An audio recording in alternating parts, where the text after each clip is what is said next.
जय श्री राम जी। आप सभी को आपके अपने YouTube चैनल धार्मिक भजन कीर्तन बरवाला में आप सभी का स्वागत है।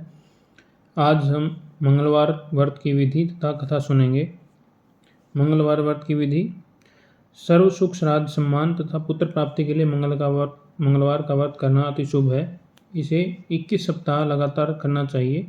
लाल पुष्प, लाल चंदन, लाल फल तथा लाल मिष्ठान से हनुमान जी का पूजन करें। लाल वस्त्र धारण करें। कथा पढ़ने सुनने के बाद हनुमान चालीसा, हनुमानाष्टक तथा बजरंग बाण का पाठ करने से शीघ्र फल प्राप्त होता है। अभी मंगलवार व्रत की कथा। एक ब्राह्मण दंपत्ति के कोई संतान न थी, जिस कारण पति पत्नी दोनों दुखी थे। एक समय वह ब्राह्मण हनुमान जी की पूजा हेतु वन में चला गया। वहां वह पूजा के साथ महावीर जी के एक पुत्र की कामना किया करता। घर पर उसकी पत्नी भी पुत्र प्राप्ति के लिए मंगलवार का व्रत किया करती थी। मंगल के दिन व्रत के अंत में भोजन बनाकर हनुमान जी को भोग लगाने के बाद स्वयं भोजन ग्रहण करती। एक बार कोई व्रत आ गया जिसके कारण ब्राह्मणी भोजन न बना सकी और हनुमान जी का भोग भी नहीं लगा सका। वह अपने मन में ऐसा प्रण करके सो गई कि अगले मंगलवार को हनुमान जी का भोग लगाकर ही अन्न ग्रहण करूंगी। वह भूखी प्यासी 6 दिन तक पड़ी रही। मंगलवार के दिन उसे मूर्छा आ गई। हनुमान जी उसकी लगन और निष्ठा को देखकर प्रसन्न हो गए। उन्होंने उन्हें दर्शन दिया और कहा, मैं तुमसे अति प्रसन्न हूँ। मैं तुम्हें एक सुंदर बालक देता हूँ और जो तेरी बहुत सेवा किया करेगा। हनुमान जी मंगल को बाल रूप में उसका दर्शन देकर अंतर्ध्यान हो गए। सुंदर बालक पाकर ब्राह्मणी अति प्रसन्न हुई। ब्राह्मणी ने बालक का नाम मंगल रखा। कुछ समय पश्चात ब्राह्मण वन से लौटकर आया। एक प्रसन्नचित्त सुंदर बालक को घर में क्रीड़ा करते देखकर ब्राह्मण ने अपनी पत्नी से पूछा, यह बालक कौन है? पत्नी ने कहा, मंगलवार के व्रत से प्रसन्न हो हनुमान जी ने दर्शन देकर मुझसे यह बालक दिया। ब्राह्मण को पत्नी की बात पर विश्वास नहीं हुआ। उसने सोचा, यह कुलटा व्यभिचारिणी अपनी कलुचता छिपाने के लिए एक बात बना रही है। एक दिन ब्राह्मण कुएं पर पानी भरने गया तो ब्राह्मणी ने कहा कि मंगल को भी साथ ले जाओ। ब्राह्मण मंगल को साथ ले गया, परंतु वह उस बालक को नाजायज मानता था, इसलिए उसे कुएं में डालकर अपनी पानी भरकर वापस आ गया। ब्राह्मणी ने ब्राह्मण से पूछा कि मंगल कहाँ है। तभी मंगल मुस्कुराता हुआ घर वापस आ गया। उसे वापस आया देख ब्राह्मण आश्चर्यचकित हुआ। रात्रि में उस ब्राह्मण से हनुमान जी ने स्वप्न में कहा, यह बालक मैंने दिया है, तुम पत्नी को उल्टा क्यों कहते हो? ब्राह्मण यह सत्य जानकर हर्षित हुआ। इसके बाद वह ब्राह्मण दंपत्ति मंगल का व्रत रख अपना जीवन आनंदपूर्वक व्यतीत करने लगे। जो मनुष्य मंगलवार व्रत कथा को पढ़ता है, सुनता है और नियम से यह व्रत रखता है, हनुमान जी की कृपा से उसके सब कष्ट दूर होकर उसे सब सुख प्राप्त होता है। अब मैं आपको मंगलवार तथा मंगलिया की कथा सुनाता हूँ। एक बुढ़िया थी। वह मंगल देवता को अपना इष्ट देवता मानकर सदैव मंगल का व्रत रखती और मंगल देव का पूजन किया करती थी। उसका एक पुत्र था जो मंगलवार को उत्पन्न हुआ था। इस कारण वह उसको मंगलिया के नाम से पुकारा करती थी। मंगलवार के दिन न तो घर को लीपती न ही पृथ्वी खोदा करती।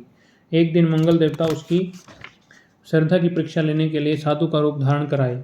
उसके द्वार पर आकर आवाज़ दी। बुढ़िया घर से बाहर आई और साधु को खड़ा देखकर हाथ जोड़कर बोली, महाराज क्या आज्ञा है? साधु ने कहा, मुझे बहुत भूख लगी है, भोजन बनाना है। इसके लिए तू थोड़ी सी पृथ्वी लीप दे और जो तेरा पुण्य होगा। यह सुन बुढ़िया ने कहा, महाराज आज मैं मंगलवार को की व्रती हूँ, इसलिए मैं चौका नहीं लगा सकती। कहें तो जल का छिड़काव कर देती हूँ, वहाँ पर भोजन बना लें। साधु ने कहा, मैं गोबर से ही लिपे चौके पर खाना बनाता हूँ। बुढ़िया ने कहा, पृथ्वी लीपने के अलावा और कोई सेवा है तो वह कहिए, करने के लिए उपस्थित हूँ। साधु ने कहा, सोच समझकर उत्तर दो, जो कुछ भी मैं कहूँगा सब तुमको करना होगा।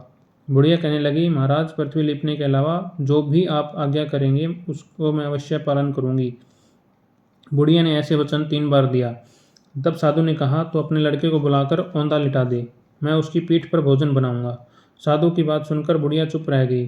तब साधु ने कहा, बुला लड़के को, अब सोच विचार क्या करती है। बुढ़िया मंगलिया मंगलिया कहकर अपने पुत्र को पुकारने लगी। थोड़ी देर बाद उसका लड़का आ गया। बुढ़िया ने कहा, जा बेटे, तुझको बाबा जी बुलाते हैं। लड़के ने बाबा जी से जाकर पूछा, क्या आज्ञा है महाराज? बाबा जी ने कहा कि जाओ अपनी माता जी को बुलाओ। तब माता जी आ गई तो साधु ने कहा कि तू ही इसको लिटा दे। बुढ़िया ने मंगल देवता का स्मरण करते हुए लड़के को औंधा लिटा दिया, उसकी पीठ पर अंगीठी लगा दी। उसने साधु से कहा, महाराज अब जो कुछ आपको करना है कीजिए, मैं जाकर अपना काम करती हूँ। साधु ने लड़के की पीठ पर रखी हुई अंगीठी में आग लगाई और उस पर भोजन बनाया। जब भोजन बन चुका था तो साधु ने बुढ़िया से कहा, अब अपने लड़के को बुलाओ, वह भी आकर भोग ले जाए। बुढ़िया कहने लगी कि यह कितने आश्चर्य की बात है, उसकी पीठ पर आपने आग जलाई है, उसी को प्रसाद के लिए बुलाते हो।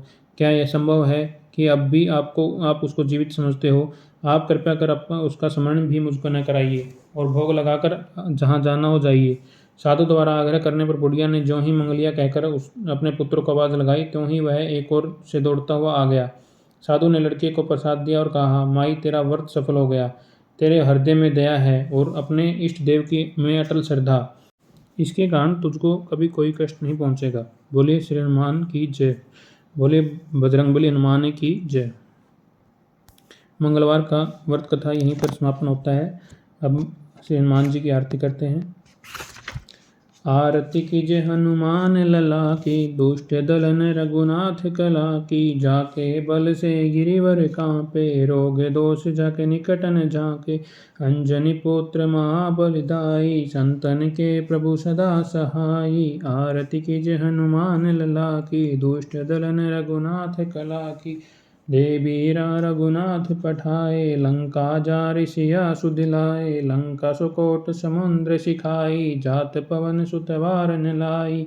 लंका जारि असुर संहारे, सिया राम जी के काज संवारे। आरती कीजे हनुमान लला की, दुष्ट दलन रघुनाथ कला की। लक्ष्मण मूर्छित पड़े सकारे, आनि संजीवन प्राण उभारे। पेठी पाताल तोरि जमकारे, अहि रावण की भुजा उखारे। बाएं भुजा सब असुर दल मारे, दाहिनी भुजा सब संत जन तारे। आरती कीजे हनुमान लला की, दुष्ट दलन रघुनाथ कला की। सुर नर मुनि जन आरती उतारे, जय जय जय हनुमान उचारे। कंचन थार कपूर लो छाई, आरती करते अंजना माई। जो हनुमान जी की आरती गावे, बैठी बसी बैकुंठ परम पद पावे। लंक विध्वंस किने रघुराई, तुलसीदास स्वामी आरती गाई। आरती कीजे हनुमान लला की, दुष्ट दलन रघुनाथ कला की। बोलिए भगवान बजरंगबली हनुमान की जय हो। मंगलवार व्रत कथा आरती आप सभी को अगर अच्छी लगे तो हमारे चैनल को लाइक करें, सब्सक्राइब करें और आगे शेयर करें। बोले हनुमान जी की जय हो। हनुमान जी सभी का भला करें। धन्यवाद।